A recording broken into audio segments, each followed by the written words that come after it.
మీ అన్నయ్య business trip మీద బ్యాంకాక అబ్బే ఆ ఊరు కాదు నా ఓపిక ఉండదు వదిన మనిషిలో ఆఫీస్ కోసం అని చెప్పి ట్రిప్ మీద ట్రిప్ వేసి మనిషి నీరసించిపోయాడు వదిన. అందుకే ఈ దేశంలోనే అదేదో ఊరమ్మా గోవా వెళ్తున్నాడు ఈ మధ్యన. ఆ ఊరు కంటే ఈ ఊరు ప్రయాణం సులుట చిటుకు చిటుకుమంటూ వెళ్తాడు వదిన. లగేజీ కూడా పెద్దగా ఏం ఉండదు వదిన.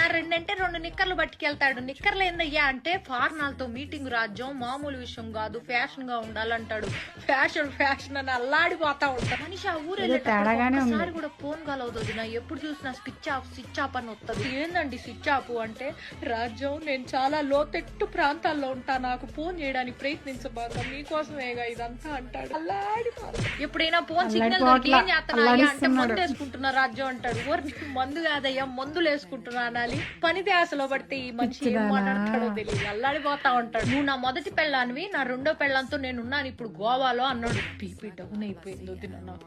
ఏం మాట్లాడుతున్నావయ్యా అంటే, నా ఆఫీసే నా రెండో పెళ్ళావే పిచ్చిదా అల్లాడిపోతాడు నా ఆఫీస్ అంటే. నేను కూడా వస్తాను, నన్ను కూడా గోవా తీసుకెళ్ళంటే ఫ్లైట్లు కూలిపోతున్నాయి, దేశం అంతా యుద్ధాలు జరుగుతున్నాయి, నీకోసం నేనేమైనా పర్లేదు కానీ నీకు మాత్రం అల్లాడిపోతాడు అది నా పెళ్ళామని. ఒకరోజు తెలియకుండా వీడియో కాల్ నొక్కేసే పోదిన. ఆయన కూడా చూసుకోకుండా ఫోన్ ఎత్తేసాడు.